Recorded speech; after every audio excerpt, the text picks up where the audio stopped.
расман муҳориба дар вазни нимёна байни Абубакар Нурмагомедов бо рекорди 73 ва Карлстон Харрис бо рекорди 75 рӯзи 12 март дар турнири UFC Fight Night. Ассалому алайкум дӯстон, хуш омадем ба шабакаи мо. Дар навори имрӯза барои шумо тозатарин ва муҳимтарин хабарҳоро аз ҷаҳони ММА омода кардем ва боварӣ дорем ки навор ба шумо писанд меояд. барои ҳамин наворро то охир тамошо кунед.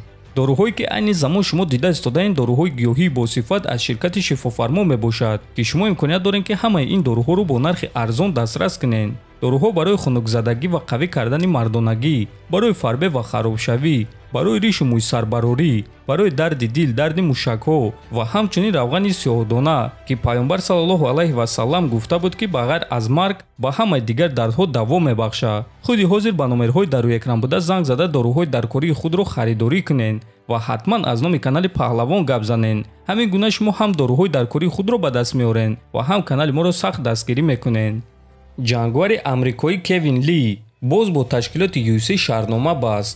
оиди ҷи сомонаи машҳур оид ба MMA ESPN хабар дод. хотиррасон мекунем ки чанд муддат пеш шаҳрномаи Кевин Ли бо UFC ба анҷом расида буд ва UFC ба ӯ шаҳрномаи нав надоданд. аммо рӯзҳои истироҳатии гузашта Кевин Ли бо роҳбарони UFC аз он ҷумла бо Дана Вайт вохӯрд ва чӣ гуна ки мебинем ӯ боз бо UFC шаҳрнома баст. худи Кевин Ли ҳамаи ин корҳоро чунин шарҳ дод: ма барои ҳар як сонияи умри худ миннатдорам. алҳамдулиллоҳ, меҳнати устуворона ҳамеша натиҷа медиҳад, навиштааст Ли. ногуфта намонад ки соли гузашта Кевин Ли дини исломро қабул карда мусалмон шуд. акнун Кевин Ли боз карьераи худро дар UFC идома хоҳад дод. чемпиони пешинаи UFC дар ду вазн Генри Сехудо ва топови ҷангвари вазни сабуки UFC Майкл Чендлер дар муҳорибаи Ислам Махачев ва Александр Волкановский фикрҳои худро баён карданд. биёин оғоз мекунем аз суханҳои Генри Сехудо. Волкановский ягон кор карда наметавонад. чизе ки гӯштин ба Ислам Махачев додааст, зидди ӯ Алекс ягон кор карда наметавонад. ман дар Доғистон қувваозмоӣ кардагиам ва дар он ҷо маро хоксортар карданд. барои муваффақ шудани ман Доғистон дар бисёр корҳо нақши асосиро бозидааст. ислам дар он ҷо таваллуд шудааст. аз он ҷо чемпионҳои ҷаҳон ва чемпионҳои олимпӣ мебароянд. дар он ҷо ҳама намуди гӯштин ҳаст ва ту дар он ҷо метавонӣ ки гӯштини худро боз ҳам хубтар кунӣ, гуфтааст Сехудо.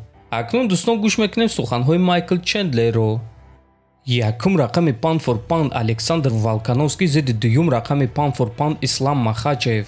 муҳориба барои камарбанди вазни сабуки UFC. ман ин муҳорибаро бесаброна интизорам. Волкановский дар ҳама мавқеъ ҷангвари хуб аст, аммо ӯ ба вазни сабук мебарояд. лекин фаромӯш намекунем ки ӯ дар аввал 90 килограмм вазн дошт. вақте ки ӯ ба регби машғул буд, ӯ тақрибан 90 килограмм вазн дошт. аз ҳамин сабаб ӯро ҷангвари ҳақиқии вазни ним сабук гуфта намешавад, чунки ӯ аз 90 килограмм зиёд вазн дошт. ҳатто ман ягон вақт ин қадар вазн надоштам. барои ҳамин фикр накунем ки ин чиз барои ӯ проблема мешавад. ман фикр мекунам ки дар стойка бартарӣ Волкановский зиёдтар аст ва ӯ дар греплинг хеле хатарнок аст.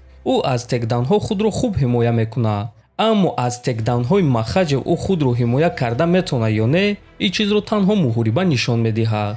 оиди прогноз бошад, дар замони мо прогноз додан душвор аст. мо медонем ки Ислам метавонад ки ба он ҷо барояд ва Волкановскийро бо тариқи сабмишн шикаст диҳад, чунки ӯ бақувваттар аст, гӯштини ӯ хубтар аст ва ӯ калонтар аст. аммо ҳамчунин мо медонем ки чӣ гуна Волкановский аз чунин мушкилиҳо хуб баромада метавонад. барои ҳамин ман фикр мекунам ки ин муҳориба бо қарори доваро ба анҷом мерасад ва кадоме ки бозии худро ба кор дарорад, ҳамон шахс дар ин муҳориба ғолиб мешавад, гуфтааст Чендлер. дӯстон, шумо бо суханҳои Майкл Чендлер розӣ ҳастен ё ин ки ба фикри шумо ин муҳориба то қарори доваро намеравад? метавонед фикротонро дар комментария нависен. ҳатман дар канали мо обуна шавен. то бозид хонободу сарбаланд бошен.